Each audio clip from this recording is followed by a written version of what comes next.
इंडी गठबंधन के लोग कहते हैं चैनलों को जो यहाँ पे आते हैं चैनल दिखाने उनको गो बैक का नारा लगाते हैं, लोकतंत्र के चौथे स्तंभ को ये लोग। और दूसरी चीज समाजवादी पार्टी के मुखिया से मैं पूछना चाहता हूँ, जब सैफई महोत्सव होता था लंदन से बग्गियाँ आती थी, किसका पैसा लगता था? अब क्यों नहीं बग्गियाँ आ रही लंदन से? अर्थव्यवस्था की बड़ी बात की जाती है कि देश की अर्थव्यवस्था बहुत मजबूत हो गई है। 80 करोड़ लोग अगर 5 किलो राशन पर डिपेंड हो गए हैं तो उस देश की अर्थव्यवस्था क्या है भाई साहब? 140 करोड़ में 80 करोड़। आप 2017 से उठा लीजिए, लगातार वैकेंसियां सब लीक हो रही हैं। अभी रिसेंट का एग्जांपल लेते हैं, 69,000 की भर्ती जो थी। ये जो बता रहे थे कि पेपर लीक हो रहा है, इस गवर्नमेंट में पेपर लीक होता सरकार मान लेती है। सपा गवर्नमेंट में मानती ही नहीं पेपर लीक हो रहा है।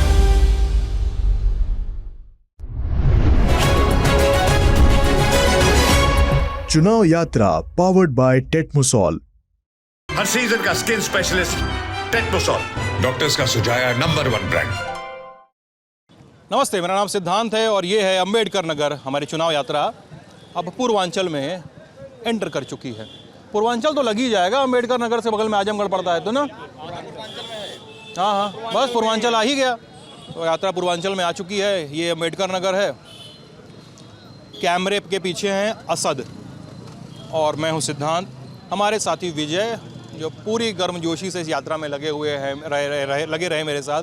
मणिपुर से हमने शुरुआत की, हम बंगाल आए, हम सिक्किम गए, दार्जिलिंग, कूच बिहार, सिलीगुड़ी, फिर हम बिहार घूमे, फिर हम यूपी में एक एक्सटेंसिव यात्रा की। फिर कुछ पर्सनल वजहों से विजय को, हमारे साथी को, वापस दिल्ली लौटना पड़ा। फिर मोहम्मद असद हमारे साथी इस पूरी बातचीत में हमारे साथ हैं और होपफुली वो आगे तक रहेंगे।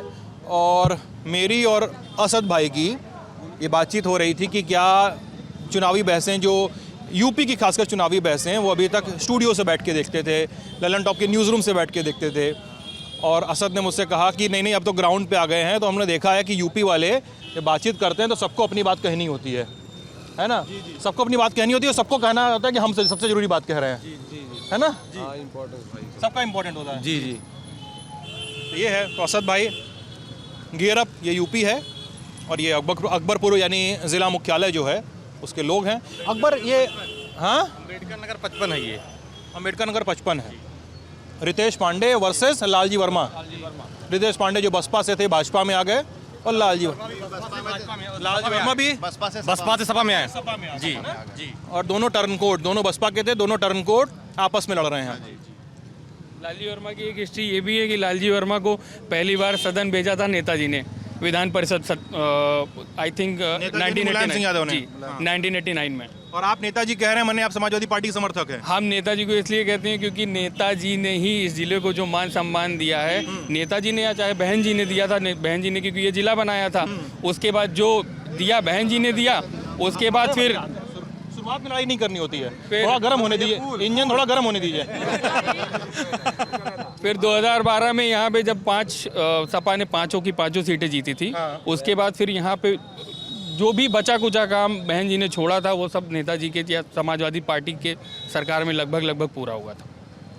जैसे बिल्कुल, जैसे यहाँ पे एक लोहिया सभागार बना हुआ है। आज की डेट में जितने भी आपके यहाँ ग्राम सभाओं के उनकी ट्रेनिंग होती है, जो एक संविदा पे रखे गए हैं सारे सहायक, उनकी पूरी ट्रेनिंग वहीं पे ही होती है। उस लोहिया अर्पित वर्मा। मैं एडवोकेट हूँ, लखनऊ हाईकोर्ट में प्रैक्टिस करता हूँ। हाँ जी, ठीक है। हाँ भैया, आप अपनी वाली बात बोल लीजिए। क्या नाम है आपका? अमन मेहरोत्रा। अमन, बताइए भाई। जैसे लोहिया जी के बारे में उन्होंने बोला, लोहिया जी की जन्मभूमि ये है। एक लोहिया सभागार के अलावा भाई कुछ कहीं गिना पाए लोहिया जी के लिए जो मुलायम सिंह ने यहाँ पे करा हो। जबकि लोहिया जी की सपा के कार्यकाल में ये जिला कैंसिल हो गया था, दोबारा जिला बनाया गया। और ये जिला अगर ये लोहिया की भूमि थी, उनका क्या नाम ही नहीं लग गया था। सिर्फ वो नाम के हैं लोहिया। समाजवादी पार्टी में सिर्फ नाम के लिए लोहिया हैं,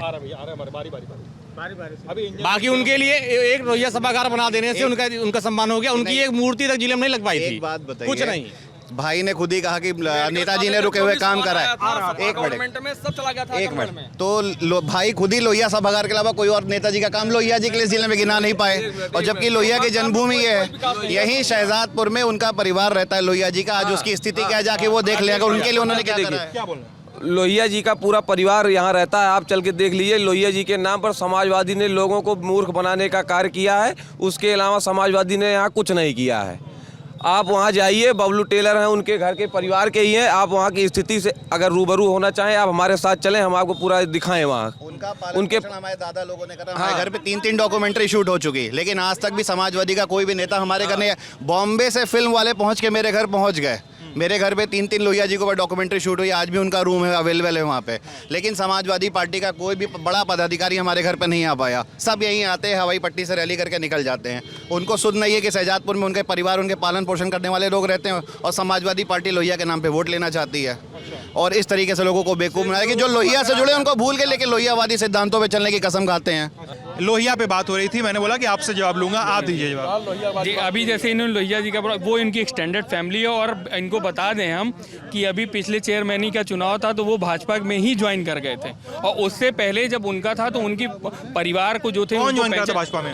लोहिया जी के परिवार के लोग, जो एक्सटेंडेड फैमिली है उनकी, वो आप कह सकते हैं कि नेक्स्ट जनरेशन नहीं कह सकते, उसके एक्सटेंडेड फैमिली बोल सकते हैं। तो वो लोग हैं, वो लोग भाजपा ज्वाइन कर लिए। और उसके पहले जब नेताजी, आज भी उनके परिवार के कई लोग ऐसे हैं जिनको पेंशन, कई तरीके, बहुत तरीके की, हर तरीके का उनको सेवा, जो भी कह सकते सरकार की तरफ से सुविधाएं मुहैया कराई गई।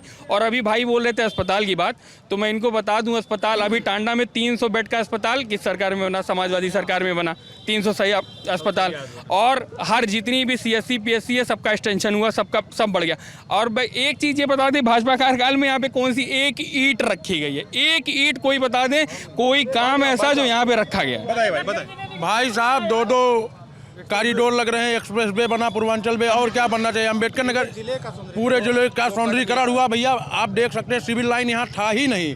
आज की डेट में आप चलिए सिविल लाइन आपको दिखाऊं, कितना अच्छा हो गया, लोग बैठते हैं। जो चाइनीज होती हैं वो सिविल लाइन, चाइनीज लाइट नहीं, लाइटें भैया कहाँ लगी हैं? लाइटें सब अपने देश की हैं। चाइनीज और कहने का मामला है इनका, ये अपना है। ये कह रहे हैं, रही बात भैया गरीबों को सुविधाएं, बच्चा पेट में आया, माँ को पुष्टाहार से लेकर प्रधानमंत्री मातृत्व वंदना योजना के तहत 5000 रुपया, फिर उसके बाद उसकी सुकन्या योजना के तहत विवाह, और गरीबों आयुष्मान कार्ड, क्या नहीं दिया गया गरीब? और इनके सरकार में गरीब वही मरते थे खाने के लिए। नेताजी लपचुआई करते थे, कमीशन के बदौलत अगर मिल गया, नहीं तो कुछ नहीं मिलता था उनको। बहन बेटियां तक सुरक्षित नहीं रहती थी। अकबरपुर में हो, चाहे पूरे उत्तर प्रदेश में हो, चाहे पूरे भारत देश में हो, सपा के कार्यकाल में बहन बेटियों का निकलना मुश्किल हो जाता था। बेटियां निकलती थी तो उनके माताएं सोचती थी घर से बाहर गई हैं तो शाम तक आएंगी कि नहीं आएंगी। ये कार्यकाल था। लेकिन भारतीय जनता पार्टी ने सबको एकजुट सम्मान देने का काम किया है अपने कार्यकाल में। जी, परिभाषा यही सुन लीजिए, इस इलाके के परिवहन मंत्री है रामचंद्र राजभर जी, शुरू से लेकर अभी तक विधायक है, आज तक बस स्टैंड यहाँ नहीं बनवा पाए। तो क्या विकास की बात करेंगे? यही फ्लाईओवर है, आप 100 मीटर आगे जाएंगे, माननीय बहन जी ने इनको चालू करा था। मुलायम सिंह यादव सरकार में 5 साल लटका रहा, दोबारा जब बहन जी की सरकार हुई, फ्लाईओवर का काम कंप्लीट हुआ। ये विकास की बात करते हैं। लोहिया जी को कह रहे हैं कि उनकी एक्सटेंडेड फैमिली है, उनका पालन पोषण करा उन परिवार ने, हमारे दादा लोगों ने करा। आज तक उस परिवार का किसको पेंशन मिलती है? हमारे घर में तो किसी को नहीं मिलती। विनोद शर्मा जी हैं, उनके परिवार वालों ने करा, बेचारे पान की गिमटी लगाते हैं, उनको किस तरीके की पेंशन सेवा मिलती है? अगर वो कह रहे हैं भाजपा ज्वाइन करी, तो भाजपा उनकी नीतियों से जो उनका प्रभावित होकर करी, क्योंकि सपा ने उनको पूछा नहीं, भाजपा में उनको मान सम्मान मिला, इसलिए वो भाजपा में गए। ना कि वो सपा अगर इतने अच्छा उनका पालन पोषण करती, लोहिया का परिवार क्यों भाजपाई होता? लोहिया का जो मूल परिवार है जो भाजपाई है, और ये लोहियावादी होने का दावा करते हैं। ये कौन सा दोहरा मापदंड है इनका? पूरा सम्मान पंडित नेहरू जी ने भी दिया।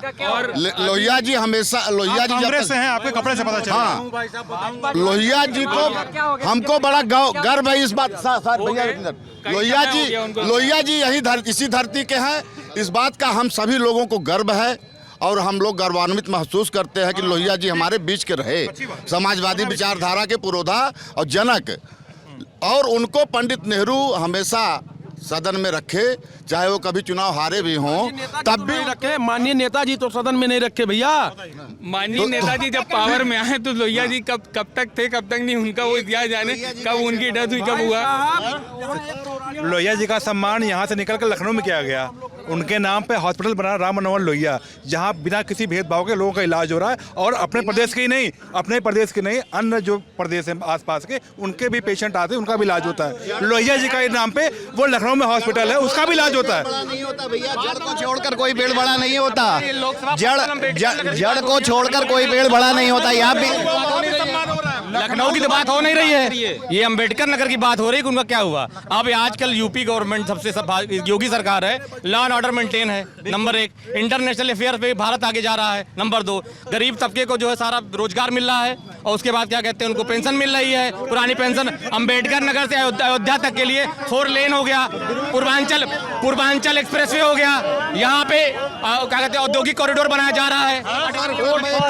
हमारे सर शिक्षक कर्मचारी, इस शिक्षक पूरा चुनाव लगाने में खुद शिक्षक हूँ, मेरा पीठासीन पे लगा है, लेकिन हम लोग वोट पार ओपीएस, इतना शिक्षक कर्मचारी परेशान है सर। और ये जनता इस पूरे लोकतंत्र को खड़ा करने में शिक्षक कर्मचारी लगे हुए हैं। और मैं चाहता हूँ इस आपके चैनल के नाम से लोहिया जी के धरती पर, मेरा नाम नीरज यादव है सर। मैं चाहता हूँ जी ज़्यादा मत बोलिए भैया, सस्पेंड मैं देखिए सर, मैं ऐसा कुछ नहीं है। मैं ये चाहता हूँ कि जितने भी हमारे शिक्षक कर्मचारी लगे हुए हैं, मानी ये जो लोकतंत्र है, ये जनता है, ये मैं चाहता हूँ इस शिक्षक कर्मचारियों के कल्याण के लिए भी, क्योंकि शिक्षक कर्मचारी भी इसी समाज से जुड़े हुए हैं, इसी समाज के लिए काम करते हैं। और राष्ट्र निर्माण में कक्षा 1 से लेकर हायर एजुकेशन तक शिक्षक बहुत लगन से पूरे समाज का निर्माण करता है। हमारा बस एक ही उद्देश्य है कि हमारे अटेवा के बैनर तले हम लोग यही चाहते हैं कि हमारा जो मुद्दा है उस मुद्दे पे सरकार एक्शन ले, जितने भी कर्मचारी हैं उनका ओपीएस बहाल हो। बहुत बहुत धन्यवाद सर। एक और इम्पोर्टेंट चीज़ है, चुनाव का माहौल चल रहा है, चुनाव के बाद इस पे पूरा विचार किया जाएगा। इन लोग नहीं 2022 से ही विचार, बहुत सुधार हुआ भैया इन लोगों के लिए, पेंशन सब सुधार किया जाएगा। एक सेकंड भाई सब सुनिए। अगर आप ये कह रहे हैं कि आपकी आवाज नहीं आएगी ऐसे, सुनिए। अगर आप ये कह रहे हैं कि ओपीएस पे विचार किया जाएगा, तो जैसे पार्टियां वादा कर देती हैं बहुत सारे ना मैनिफेस्टो में, तो बीजेपी ने या किसी भी पार्टी ने, मतलब मैं तो चाह रहा हूँ बीजेपी ने और एलाइड दलों ने ये वादा क्यों नहीं किया कि हम ओपीएस बहाल करेंगे? अभी तक नहीं भाई साहब। जैसे मैं कह रहा हूँ मैं एक राष्ट्रीय पार्टी बना लूँ, हमको सरकार में आना नहीं है, तो हम वादा कर दें कि घर घर नौकरी देंगे और सबको हेलीकॉप्टर देंगे। काम तो करना नहीं है, तो हमको वादा नहीं, मैं बता रहा हूँ एक राष्ट्रीय पार्टी मैं खुद बना लूँ, तो ऐसे है इन लोगों का आना नहीं, सरकार में फर्जी वादा करना है, हम लोगों को जमीनी स्तर पे काम करना है। और मैं कह रहा हूँ चुनाव के बाद हम लोग कोई नहीं कह रहे हैं कि नहीं होगा चुनाव के बाद इस पे विचार किया जाएगा। माननीय प्रधानमंत्री जी का नजर है इन लोगों के ऊपर, इस पे पूरा। जैसे लोग ये कह रहे हैं समाजवादी पार्टी आएगी तो ओपीएस देगी, जो ये नीति चोरी, घोषणा पत्र में हमारे घोषणा पत्र में है सर, जो ये नीति ली है 5 किलो राशन जब भाजपा दे रही है, उनकी नीति चोरी करके कह रहे हैं हम 10 किलो देंगे, और इनके मैनिफेस्टो में भी कहीं नहीं मेंशन है, इनके मैनिफेस्टो में कहीं मेंशन नहीं है कि हम 10 किलो अनाज देंगे। ये बाद में जब यूपी में चुनाव आया है तब इसको लेके आए हैं। दूसरी बात, मेरी बात बहुत ठीक है। तो जो ये कह रहे हैं कि समाजवादी पार्टी ओपीएस देगी, तो उन्होंने मैनिफेस्टो जारी क्यों नहीं किया? अगर नहीं किया तो ये नीति भी तो उन्होंने चोरी कर ली। 5 किलो राशन जब भाजपा दे रही थी तो समाजवादी ने क्यों नहीं कहा? राशन नहीं मिल फ्री मिल रहा था, 1 रुपए किलो मिल रहे थे, 1 रुपए 1.5 रुपए 2 रुपए किलो। हमने भोजन का अधिकार दिया, हमने राष्ट्रीय खाद्य सुरक्षा कानून, डॉक्टर मनमोहन सिंह जी की सरकार में राष्ट्रीय खाद्य सुरक्षा कानून, कि भूख से कोई मरने न पाए, ये पहले से हमने कानून बना रखा है।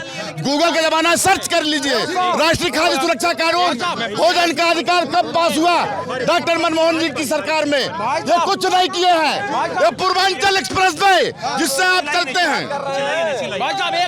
ये पूर्वांचल एक्सप्रेस वे अखिलेश जी की सरकार में डॉक्टर मनमोहन सिंह जी का बजट था, वहां से केंद्र से नहीं सर आपके पास आएंगे, वहां से पहले से ही पूर्वांचल एक्सप्रेस वे हो गया। करीब लोग आने जाने लगे, फिर हमारे मोदी जी योगी जी आए उसका उद्घाटन करने। ये कौन सी बात है? एक बात बताए,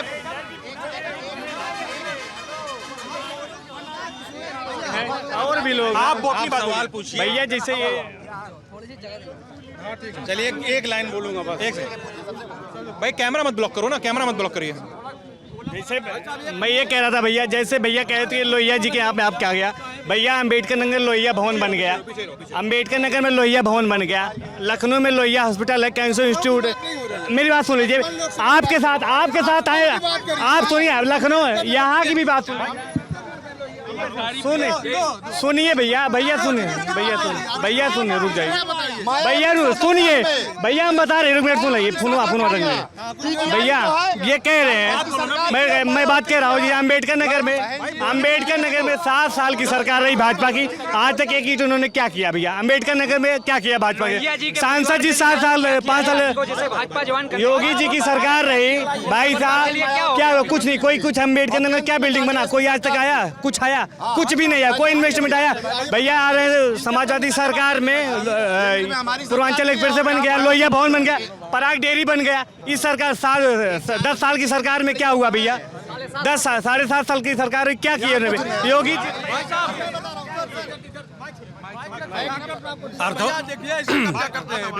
कब्जा नहीं, सत्यम भाई कब्जा नहीं कर रहे हैं अपनी बात। अर्थव्यवस्था की बड़ी बात की जाती है कि इस देश की अर्थव्यवस्था बहुत मजबूत हो गई है। 80 करोड़ लोग अगर 5 किलो राशन पर डिपेंड हो गए हैं तो उस देश की अर्थव्यवस्था क्या हाँ है भाई साहब? 140 करोड़ में 80 करोड़। अरे सवाल जवाब नहीं हो रहा है भाई, सवाल जवाब नहीं हो रहा है सवाल। तो मेरा कहना है कि खाली झूठे वादे हैं, जनता को हाथ में कुछ नहीं आ रहा है, जनता बहुत असंतुष्ट है और आने वाली 25 तारीख को जनता दिखला देगी। आने वाली 25 तारीख को तो यहाँ खटाखट वोट पड़ेंगे, खटाखट। 70 साल बाद भी अगर हमें लोगों को राशन देना पड़ रहा है, यानी हमारी पुरानी सरकारों की कुछ रीत और रिवाज ऐसे रहे होंगे जिसके कारण हमें राशन पे चुनाव लड़ना पड़ रहा है, ना कि हम ऐसे बात कर रहे हैं कि हमारा देश विकसित होगा। अगर आज भी हम राशन पे चुनाव लड़े तो इंदिरा गांधी के काल से 6वीं पंचवर्षीय योजना से गरीबी हटाओ का नारा दिया गया, आज भी कांग्रेस गरीबी हटाओ नारा भी टुकी है। क्यों गरीबी हटी नहीं? 10 साल इनकी केंद्र सरकार थी, क्यों नहीं हटी? और 2004 से लेके इस देश में सिर्फ जो अनपढ़ पैदा हुए, समाजवादी सरकार ने शिक्षा का घर से पहुंचा दिया, जो है सिर्फ नकल और अशिक्षित पैदा किया है।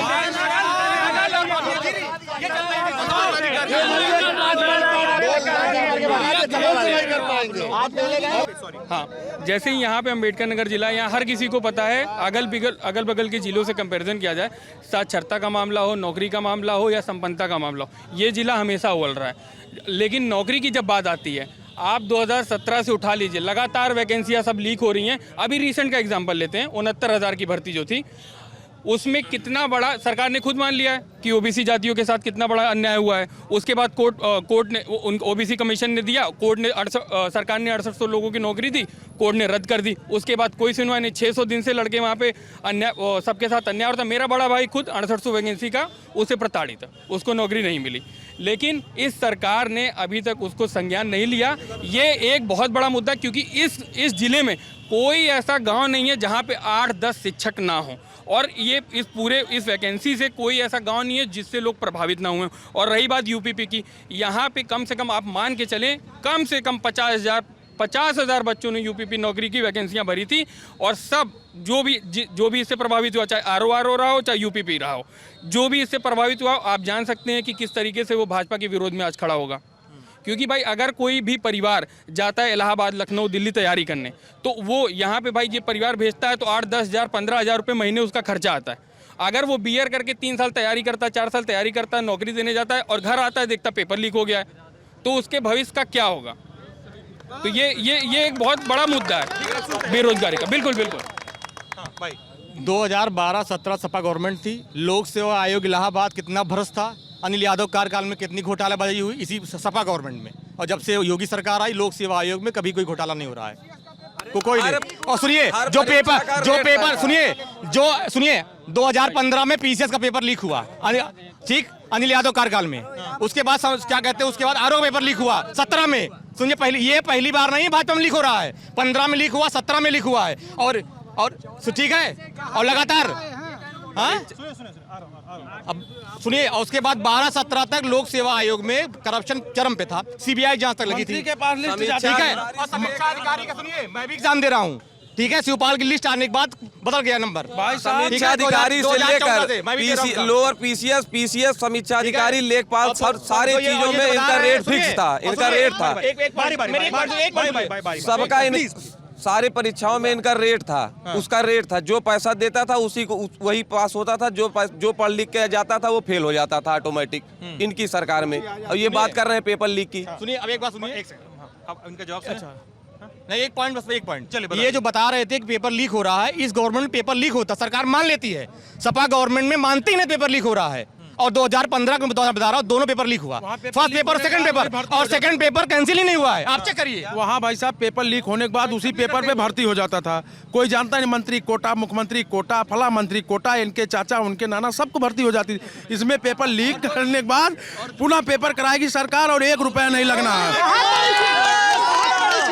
जैसे 2000 क्या होता था भाई मैं 2017 से ये लोग सरकार में हैं यहाँ उत्तर प्रदेश में। 2017 से भाजपा सरकार में है उत्तर प्रदेश में, और 2017 में इनको जगह दीजिए ना, इनको जगह दीजिए ना। अरे आप यूपी में यार, यूपी में 2017 से यूपी में भाजपा सत्ता में है। और 2016-17 के समय में एक 56 एसडीएम वाली लिस्ट का वायरल होने का बहुत ज़्यादा दुष्प्रचार किया गया था आईटी सेल द्वारा भाजपा के। लेकिन अभी मैंने दुष्प्रचार था, बिल्कुल, अभी आप देख लीजिए, अभी कुछ दिन पहले अखिलेश जी ने स्वीकार किया है 56 एसडीएम वाली लिस्ट। भैया क्या बात कर रहे हैं आप? अखिलेश जी ने उसको स्वीकार किया है कि यादव लोगों को एसडीएम हुए हैं। विधानसभा की रिकॉर्डिंग है, मैं अभी आपको दिखा दूंगा कि सर भाई लेट मी स्पीक, ठीक है। वह विधानसभा में ऑन रिकॉर्ड में दिखा रहा हूँ, ऑन रिकॉर्ड भी मैं दिखा भी दूंगा। अखिलेश यादव ने पूछा सरकार से कि 56 यादव की लिस्ट हमको दे दीजिए और जो जांच करनी है आप कर लीजिए। आज तक कोई जांच नहीं हुई, कोई रिपोर्ट नहीं लगी, ना कोई सीबीआई जांच, और पेपर लीक की बात हो रही है, किसी वैकेंसी की बात हो रही है। भाई आप सरकार में, आप जांच कराते, जेल भेज देते जो भी अधिकारी थे। एक चीज समझाइए, यानी अब मैं यहाँ आता हूँ, यहाँ पे बहुत सारे स्टूडेंट्स होंगे। कितने लोग स्टूडेंट्स हैं यहाँ पे? ठीक है, एक आता हूँ सर, आता हूँ। अब आपका ही नंबर होगा। देखिए, यानी 12 से 17 तक अखिलेश यादव की सरकार थी, 17 से 22 तक योगी आदित्यनाथ की सरकार थी, 22 से 24 आ गया, योगी आदित्यनाथ सरकार चल रही है। मैं अब एक स्टूडेंट हूँ, पेपर लीक की बात करूँगा केवल। ना अखिलेश यादव आपके पार्टी, जो आप जिस पार्टी को समर्थन कर रहे हैं, ना अखिलेश यादव के समय पेपर लीक और भर्तियों में गड़बड़ी में रुकावट हुई, न इनकी इस पार्टी के ये समर्थक हैं, न इनकी पार्टी में कोई रुकावट आई। हर जगह चलता ही रहा, पेपर लीक भी हुए, भर्तियों में गड़बड़ियाँ भी हुई, सरकारें मानती न मानती अपनी सुविधा के हिसाब से करती रही। लेकिन मैं एक स्टूडेंट हूँ, मेरा तो दिल टूटा ना सर। मैं तो दोनों ही सरकारों से नाखुश हूँ। तो बस वही तो बात है कि इसीलिए तो इस बार लोग बदलाव चाह रहे हैं, छात्र बदलाव चाह रहे हैं। आएगा कौन भाई साहब, आएगा कौन? अब मैं इनकी बात सुनता हूँ। मैं ये कहना चाहता हूँ, मैं गरीब परिवार से सुन लीजिए। ये लोकसभा का चुनाव है, ये विधानसभा का चुनाव नहीं। इसमें लोग बदलाव चाह रहे हैं। Paper leak Uttar Pradesh government का हुआ है, जब उत्तर प्रदेश का चुनाव होगा तो उसमें हिसाब किताब होगा।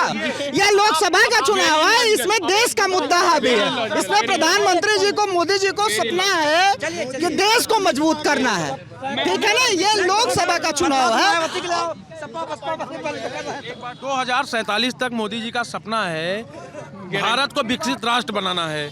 उस सपने को साकार करते हुए हम लोग धीरे धीरे आगे बढ़ रहे हैं। अब विपक्ष के पास कोई मुद्दे नहीं है तो करेगा क्या वो? भाई साहब ये सब पागल होके घूम रहे हैं, उल जलूल बातें कर रहे हैं कि ये हुआ वो हुआ। उल जलूल मुद्दा है नहीं, पेपर लीक हर सरकार में होता है, पेपर लीक हर सरकार में होता है। जब वो पकड़े जाते हैं तो समाजवादी पार्टी के गुर्गे ही रहते हैं, और समाजवादी पार्टी के ही लोग रहते हैं। इनसे पूछिए भाई साहब, एक बताएंगे इनका। सर मैं सर ब्रिजेश सोनकर हूँ जी, मीरानपुर रहने वाला हूँ। सर शांत हो जाए, शांत हो जाए, शांत। मैं सर ब्रिजेश सोनकर, एक मिनट। मैं भी सर व्यापारी हूँ, छोटा मोटा व्यापारी, ठेला छाप हूँ। क्या नाम है? ब्रिजेश सोनकर। सर मैं जो है ठेला लगाता था, मेरे घर शौचालय नहीं बना था, मेरे घर शौचालय नहीं था, मेरा घर पन्नी का था सर। लेकिन इस सरकार योजना ने क्या मेरे साथ काम किया है? उज्जवल योजना दिया, लाइट कनेक्शन दिया, और प्लस घर योजना दिया। सर घर योजना दिया। और मैं 50,000 लोन लिया था मुद्रा लोन से, आज मेरे पास 10 लाख का लोन है, मुद्रा लोन भाजपा गवर्नमेंट ने किया सर। जी मतलब आपको आवास मिला है? जी शौचालय मिला है? जी सर। उज्ज्वला मिला है? जी सर। बाकी सर ये है उस सरकार में ये हुआ रोजगार मिल रहा है।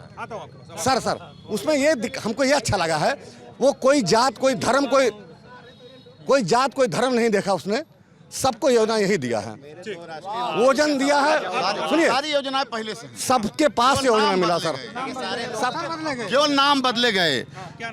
जैसे इंदिरा आवास था उसको प्रधानमंत्री आवास कर दिए। तो कांग्रेस की देना है। नहीं, इंदिरा आवास तो सार्वजनिक वितरण प्रणाली भी हमारी, हम पहले से कोटे थे, पहले से कोटे पे राशन तो पहले मिलते थे, मिट्टी का तेल मिलता था, चीनी भी मिलती थी। बंद हो गया मिट्टी तेल। ये इन्होंने बंद किया ना, कांग्रेस ने थोड़ा बंद किया मिट्टी का तेल।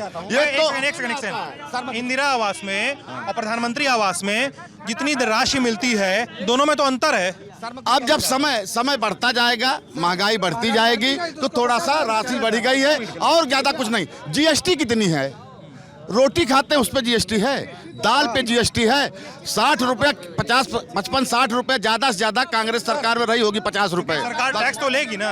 अरे टैक्स अब जीएसटी लगा देगी हर चीज पे लगा देगी। सारी हमारी जो मूलभूत बातें हैं, सारी बात पर जीएसटी लगा दिया। हर काम के लिए आपको टैक्स ही टैक्स देना है। और उस टैक्स को कैसे इकट्ठा करते हैं? ईडी भेजते हैं और भेजते हैं। हजारों करोड़ रुपया, लाखों करोड़ रुपया जो है इलेक्टोरल बॉन्ड के नाम पर ले लिया। अरे क्या 1952 से चुनाव हो रहे हैं? क्या इलेक्टोरल बॉन्ड के पहले चुनाव नहीं होते थे? पहला चुनाव 1952 में हुआ। क्या इलेक्टोरल बॉन्ड बिना लगाए आज तक चुनाव नहीं हुए?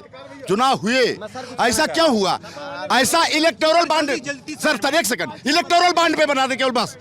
जैसे इलेक्टोरल बॉन्ड पे जो कंपनी जो व्यक्ति दान करेगा उसमें कूपन खरीदेगा, उसकी जानकारी भारत सरकार को, फाइनेंस मिनिस्ट्री को रहेगी। तो तो क्यों नहीं? उसका रिकॉर्ड रहता है। हाँ, टैक्स देना कभी कभी ऑन रिकॉर्ड होता है भैया जी। टैक्स देना ऑन रिकॉर्ड भी होता है। जैसे इनकम टैक्स देते हैं, जिनको भी सैलरी मिलती है, उनकी आय जो है निर्धारित है। 2 मिनट तो महंगाई। भाई साहब ये कह रहे हैं सारी योजनाएं पहले से चल रही हैं। अगर सारी योजनाएं पहले से चल रही हैं तो कई गांव ऐसे अभी आपको दिखा दे वहां लाइट और खंबा नहीं लगा था, 5 साल के अंदर लगा। जब पहले से था तो कैसे खंबा लाइट फिर से लग रहा है? और गैस का कनेक्शन अगर पहले से सबके पास था तो चूल्हे पे खाना क्यों बना रही थी? इनका मुद्दा। और राशन ये फ्री दे रहे थे, अभी अब बता रहे हैं 2 रुपया 4 रुपया किलो दे रहे थे। इलेक्ट्रल बॉन्ड पे क्या कहेंगे आप? इलेक्ट्रल बॉन्ड पे हम बता रहे हैं, इनके प्रधानमंत्री जी कहते थे आज के समय में किसान सम्मान निधि किसान के खाते में 2000 जा रहा है, डायरेक्ट जा रहा है। इनके प्रधानमंत्री कहते थे मैं 1 रुपया भेजता हूं जनता के बीच, वो 5 पैसा पहुंचता है, 10 पैसा 5 पैसा। अब डायरेक्ट पहुंच रहा है। प्राइमरी में स्कूल में बच्चे पढ़ रहे हैं, आज तक जूता कपड़ा नहीं मिला। बोलो क्या नाम है भाई आपका? मेरा नाम सर राजन सिंह है। सबसे पहले मैं आपके विश्व स्तरीय चैनल लल्लन टॉप को बधाई देना चाहता हूं, आप लोग हमारे यहाँ आए।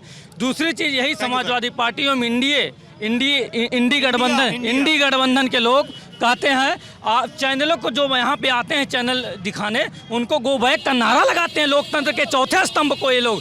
और दूसरी चीज़ समाजवादी पार्टी के मुखिया से मैं पूछना चाहता हूँ, जब सैफई महोत्सव होता था लंदन से बग्गियाँ आती थी, किसका पैसा लगता था? अब क्यों नहीं बग्गियाँ आ रही लंदन से?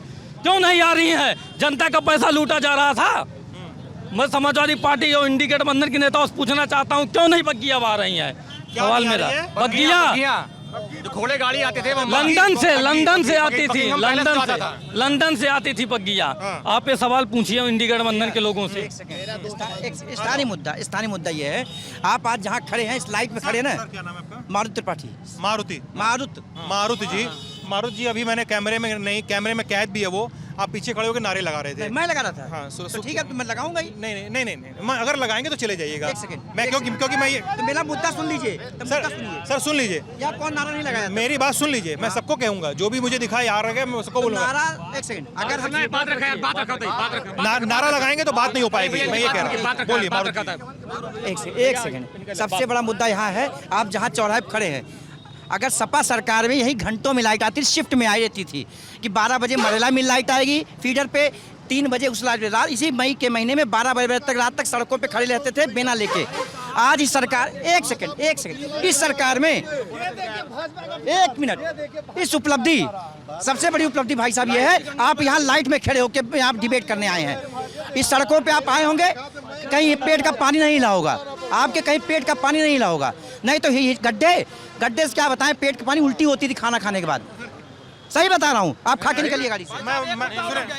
भाई साहब, हमसे तो समाजवादी पार्टी कई नेता कहने लगे कि भाई साहब आपकी सरकार चाहे कुछ काम करे या ना करे, लाइट के मुद्दे पे इतना अच्छा काम कर रही है।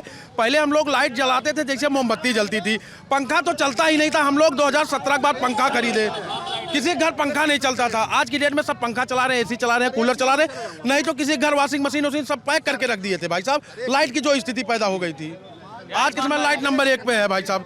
लाइट का बात करते हैं इंडिया अलायंस वाले क्रोनी कैपिटलिज्म की, कि मोदी जी क्रोनी कैपिटलिज्म को बढ़ावा दे रहे हैं, ठीक है। तो इनकी आर्थिक सुधार की नीति क्या है? आज तक उन्होंने अपनी मैनिफेस्टो में कुछ बताई कि कैसे देश में सिर्फ 80 लाख रोजगार पैदा किए जा सकते हैं जो केंद्रीय वैकेंसीज आती हैं। 30 लाख खाली है, 30 लाख को देने के बाद उनके पास क्या योजना कि बाकी सबको कैसे वो समायोजित करेंगे? उसके लिए कहीं ना कहीं उनके पास बैकअप प्लान है कोई? क्या बैकअप प्लान होना चाहिए? बैकअप एंटरप्रेन्योरशिप को आप बढ़ावा क्यों नहीं देते हैं? आप क्यों नहीं टेक्निकल नॉलेज के लिए ऊपर फोकस करते हैं स्कूल के ऊपर? मोदी जी ने स्किल इंडिया प्रोग्राम चालू करा, स्टार्टअप इंडिया करा, अब मुद्रा लोन के माध्यम से लोगों को रोजगार करने, स्वरोजगार योजना का लाभ दिया कि लोग छोटे छोटे रोजगार करें, जिससे अपने आप को वो अपने घर की आय जो है जनरेट कर सकते हैं, अपने घर की इनकम जनरेट कर सकें। क्या इनके पास कोई प्लान है कि 30 लाख वैकेंसी के अलावा बाकी लोगों को कैसे वो समायोजित करेंगे? बात करते हैं बड़ी सबको समायोजित कैसे करेंगे? एक ही डंडे से सबको हाँकना चाहते हैं। नहीं, एक सेकंड, मैं ठीक है वो पार्टी करे, लेकिन मैं नौकरियों के पर्सपेक्टिव से बात कर रहा हूँ कि नौकरियों पे बात तो नौकरियां तो चाहिए ना लोगों को। रोजगार तो मतलब रोजगार और नौकरी में तो देखिए डिफरेंस होता है, ठीक है, दोनों दो चीजें हैं। हाँ, रोजगार तो भाई कोई भी अगर अपना धंधा शुरू कर रहा है, अपना बिजनेस कर रहा है, कुछ भी कर रहा है, तो वो रोजगार में सब कुछ गिना जाएगा। हाँ, लेकिन नौकरी तो ये आप नौकरी, सरकारी नौकरी तैयारी कर रहे हैं, सरकारी नौकरी पाना चाह रहे हैं, और ये तो डाटा ही है ना कि कई सारे विभागों में कई सारे पद खाली हैं, है कि नहीं? 30 लाख पद तो खाली हैं। 30 लाख तो सरकारी नौकरी जो रुकी कहाँ है? 30 लाख वैकेंसी की बात करते हैं कि 30 लाख वैकेंसी के पद खाली हैं, ठीक है। 30 लाख वैकेंसी वो एक दिन में कैसे भर देंगे? क्या वो नए पद को कैसे सृजित करेंगे? उसके लिए उनके पास प्लान किया, क्यों नहीं मैनिफेस्टो में लेके आए? बात करते हैं एक दिन में हम सारे लोगों को रोजगार दे देंगे, कैसे देंगे वो? उसके पीछे बजट, उसके लिए बजट वो कहाँ से, एडिशनल बजट कहाँ से लाएंगे जिससे हमारी इकोनॉमी के ऊपर जो है लोड ना पड़े? अल्टीमेटली वो टैक्स बढ़ाएंगे, 7 सालों में नहीं खाली हुई। अल्टीमेटली वो टैक्स बढ़ाएंगे। टैक्स का लोड किस पे आएगा? जो टैक्स परसेंट है इंडिया का सिर्फ 2% है, उसी के ऊपर वो लोड आना है। अगर 2% को देश चलाना है तो फिर वो क्रोनी कैपिटलिज्म की बात क्यों करते हैं? देश में सबसे छोटा या तो प्रधान होता है, फिर सबसे बड़ा प्रधानमंत्री। भाजपा सरकार ने ऐसी पारदर्शिता लाई है, पहले प्रधान लोग चेक काट लेते थे, गांव में विकास नहीं होता था। आज की डेट में आप मोबाइल पे ऑनलाइन पेमेंट देख सकते हैं, कौन सी सड़क बनी है, कौन सी नाली बनी नहीं बनी। ये पारदर्शिता भाजपा सरकार ने लाया है। नहीं तो पहले सपा सरकार में क्या होता था, काम नहीं होता था धरातल पे, उसका पेमेंट हो जाता था, लोग चेक काट के, सिक्योरिटी चेक काट के पैसा ले लेते थे, जेब में भर लेते थे। और आप जाके प्रत्येक गांव में देख लीजिए, ऐसा कोई गांव नहीं होगा जहां मनरेगा के माध्यम से इंटरलॉकिंग, नाली, ये सब ना बना हो। और मनरेगा का बजट प्रत्येक वर्ष 20,000 करोड़ बढ़ी रहा है। पिछली बार 60,000 था, अब की बार 86,000 करोड़ है। गांव में 5 साल मोदी जी अगर रह गए तो गांव में कोई सड़कें नहीं बचेंगी जो पक्की ना हो जाए, इंटरलॉकिंग ना लग जाए, नाली ना बन जाए। उसको जी आइए, उसको जी भैया, वो बोलना चश्मा वाला लड़का कौन? भैया एक थोड़ा सा हमारे भाई साहब गाना, थोड़ा सा एक गाना गा दीजिए, कोई बात नहीं। अरे कौन गाना गाते हैं क्या? जी गाने के माध्यम से प्रचार करते हैं। बढ़िया गाना प्रचार करते हैं, गाने के माध्यम से। आइए। अरे नेताजी चलो मिस कर रहे थे आपको। अरे नहीं हाँ? अरे क्यों नहीं? जयराम भैया, जयराम। मैं एकदम आपके साथ, मैं तो आप फिलॉसफी से एमए हूँ। फिलॉसफी से एमए हैं? हाँ, लॉ ग्रेजुएट हूँ। कहाँ से? इलाहाबाद यूनिवर्सिटी से। इलाहाबाद यूनिवर्सिटी से? हाँ। वहाँ तो काफी बनता है, मतलब अमरूद तो बारे बहुत पसंद है। आज भी मैं 11 बजे रात में भी अमरूद खा सकता हूँ। हाँ, 11 बजे रात में भी मैं अमरूद खा सकता हूँ। इलाहाबाद में तो अपना भी कोई अमरूद बनाते हैं ना वो लोग हॉस्टल में? हाँ, बहुत बांध के बनाते हैं, बांध के बनाते हैं। अमरूद नहीं, टमाटर। दाल चावल और चोखे का जो आनंद है, वैसा स्वाद रोज खाते हैं। पूरी दिल्ली तक कहाँ तक गए, दाल रोटी खूब खाए, चावल खाए, लेकिन जो वहाँ मिठास है, मेरे ख्याल से वो भाई कुंभ नगरी है। बहुत देवता लोग। हाँ, कब तक रहे आप इलाहाबाद में? मैं 91 से लेके, और समझ लीजिए कि 2001 तक, भाई साहब एक आता हूँ करीब 10 साल, करीब 10 साल। सर आ रहा हूँ। बहुत सही, अरे बहुत सही, मेरा बचपन आपने याद दिला दिया। मैं पहली बार कब बस में गया था अपने चाचा के साथ, अपना पूरा इंटरव्यू दे रहे हैं। वो भी मुझे इलाहाबाद बहुत पसंद है, बहुत अच्छा। अरे छोड़िए ये सब छोड़िए, ये आ रहा हूँ, निकाल दियो अब। अरे कोई बात नहीं, बस आ रहा हूँ, 2 मिनट दो। ये बात बताइए, आप लोग हॉस्टल में भी अमरूद का पेड़ लगाते हैं? वहाँ पे हॉस्टल में अमरूद का पेड़ लगाते थे आप लोग? हॉस्टल में हमारे जर्दे के डिबिया में लपेट के बोते थे उसको। अरे मैं बेसिकली मैं स्पोर्ट का आदमी, हॉस्टल में थे? पीसी बनर्जी, पीसी बनर्जी में सबसे पहले मैं उतरा हिंदू उसी जस्ट बगल बनता भी था ताराचंद्र में। कभी ताराचंद में ना, मैं गया हूँ ताराचंद। कभी नहीं सर, बनता था हिंदू हॉस्टल में और हॉलैंड हॉल में, हॉलैंड हॉल और हिंदू में। हॉलैंड हॉल यहाँ पे भगत सिंह का कमरा है। बदनाम मत करिए, कोई कुछ लोग होंगे, कुछ लोग कोई एकाध कोई होगा, मैं नहीं जानता हूँ। हमसे ज्यादा पहले आप पढ़े होंगे, पढ़े हम भी वहीं से हैं, मैं भी इलाहाबाद यूनिवर्सिटी का पढ़ा हूँ। अच्छा, आप अमरूद उगाए हैं? आप अमरूद उगाए हैं वहाँ पे? नहीं, अमरूद उगाए, अमरूद देखे उगता हुआ। और इतना है कि मेरा पुत्र भी पीसी बनर्जी जी में ही है, पीसी बनर्जी हॉस्टल में वो भी रहता है। नजर बनाए रखिएगा लड़के पे। जिसके पिता रहते तो कोटा रहता वहाँ पे हॉस्टल में। लड़के पे नजर बनाए रखिएगा। नहीं हमारे भाई, हाँ भाई, नहीं कहाँ गए भाई साहब? आ रहा हूँ, आपने शोर शराबा बहुत आता हूँ, सुनूंगा हमारे भाई के गान एक सुनूंगा भाई। चलिए एक सेकंड, क्या करते हैं आप? जी पढ़ाई करते हैं, अब की बार बीएड कंप्लीट किया है। बीएड कंप्लीट किया है। बीएड कंप्लीट किया है, अच्छा। लोग बता रहे हैं आप गाना गा के प्रचार करते हैं पार्टी का। प्रचार करते हैं, उसी गाने के माध्यम से एक लाइन का गाना है, उसी से बताना चाहते हैं कि देश की क्या स्थिति है, या यूपी की जनता चाहती क्या है। हाँ, लेकिन मेरी एक रिक्वेस्ट है, क्या? जो अपने पार्टी का गाना तो गा लीजिएगा अपने मन से। पार्टी का गाना नहीं है, अरे आपके प्रचार का गाना है। नहीं, जनता का गाना है, जनता का गाना ठीक है। जनता जो कह रही है क्षेत्र में सुनने को मिल रहा है। ठीक है, जनता का गाना गा लीजिएगा। अरे सुनिए, जनता का गाना गा लीजिएगा आप, लेकिन उसके बाद मेरे मन का 2 गाना सुनाना पड़ेगा। ठीक है। ऑफ कैमरा, ऑन कैमरा भाई, सुनाएंगे कि नहीं? सुनाया जाएगा। पहले अपना वाला गाना गा लीजिए आप। गुल्लू छोड़ दीजिए इसको। यूपी की जनता बोले गलती से न होगा मिस्टेक, कब होना आई है अब अखिलेश भैया, आई है। राहुल गांधी के आने की बात है, बात तो राहुल गांधी जी की है, अखिलेश के आने की बात तो अभी है नहीं, राहुल गांधी जी के आने की बात। मैं प्राइवेट सेक्टर में काम करता हूँ, मैंने अपना पट्टा भी निकाल दिया है, ठीक है। आना तो भैया राहुल जी को है। 2017 तक। क्या नाम है दोस्त आपका? आलोक सिंह, आलोक भाई। ALOKSINGH, ठीक है। मैं किसी जाति विशेष से नहीं हूँ।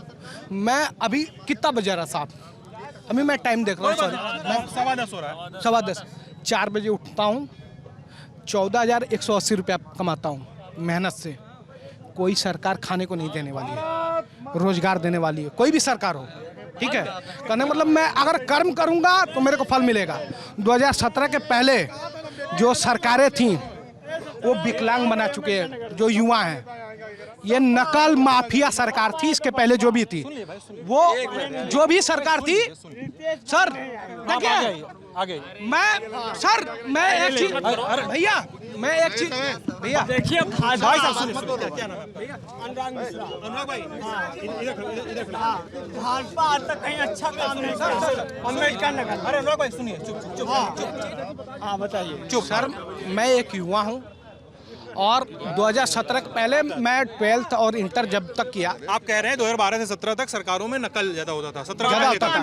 अगर मैं कहूँ मैं नकल से पास हुआ, मैं स्पष्ट कैमरे के सामने बोल रहा हूँ। मैं सौरभ जी का पूरा मैं चैनल भी सब्सक्राइब किया अपना। हाँ सर, थैंक यू सर, आपको जैसे ठीक है, मेरा चैनल बनाया और मैं कहूँ कि मैं रीजनल मैनेजर बन जाऊँ तो वो तो पॉसिबल है नहीं, है कि नहीं। मैं योग्य हूँगा तो मैं, मेरे को आप जैसे हैं, अगर आप योग्य हैं तो आज कैमरा लेके खड़े हैं, अगर मैं योग्य हूँगा तो आज रीजनल मैनेजर बनूंगा, ठीक है। लेकिन ये जो सरकारें हैं आज के युवा को विकलांग बना चुकी हैं।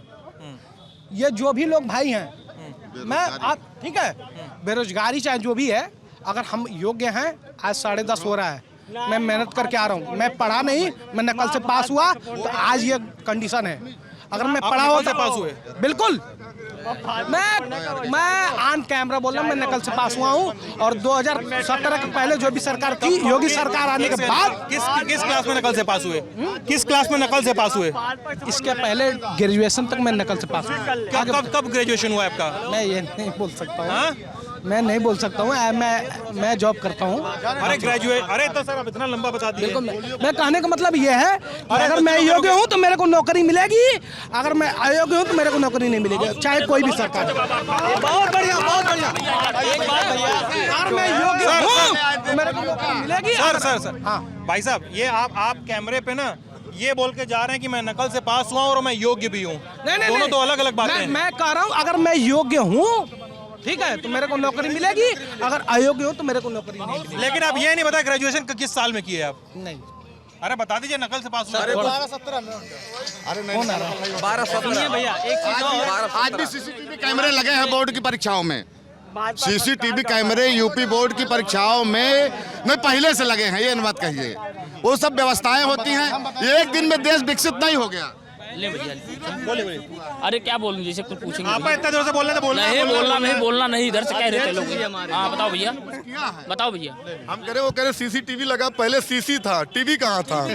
टीवी तो ही सरकार में आया, मोबाइल टीवी सरकार में आया है। आप बताइए, आज वैक्सीन देखी जा रही है, उसमें पोलियो पिलाया जाता तो नहीं लोग कह रहे थे पोलियो क्या हो रहा है? भाई पोलियो हम लोग कहते नसबंदी हो रही थी, तो राहुल गांधी, राजीव गांधी कुछ नहीं। देखिए पोलियो, दूरसंचार की क्रांति, जो ये कैमरे सब चल रहे हैं, 5G में चल रहे हैं, इसके जनक हमारे राजीव गांधी जी थे। उन्होंने दूरसंचार क्रांति के जनक है राजीव गांधी। तब उन्होंने जब कहा, सदन में कहा कि अब जो है ऐसा फोन बनाएंगे और जो बिना तार का होगा, क्योंकि तार वाला टूट जाता था, तार वाला था, तो लोग ताली बजाए, हंसे विपक्ष के लोग, क्यों बिना तार वाला बनाएंगे? अरे बिना तार वाला बनाए नहीं तो कैसे बना? इंफॉर्मेशन टेक्नोलॉजी इस्तेमाल किए पूरे भारत में। क्या जब उसको बना के उसका इस्तेमाल भी इन्होंने किया। आप नहीं चोरी, भाजपा ने चोरी। बोल चुके, सुनिए थोड़ा सा।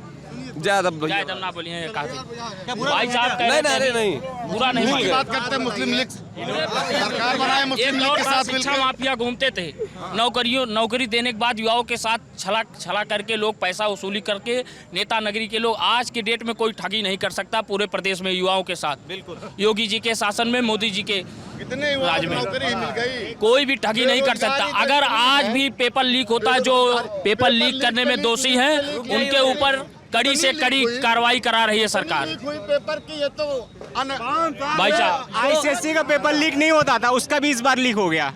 आईसीएसई बोर्ड का पेपर आज तक लीक नहीं हुआ, लेकिन उसका भी लीक हो गया, केमिस्ट्री का पेपर इसी साल यही इसी बोर्ड में मोबाइल चेक करिए।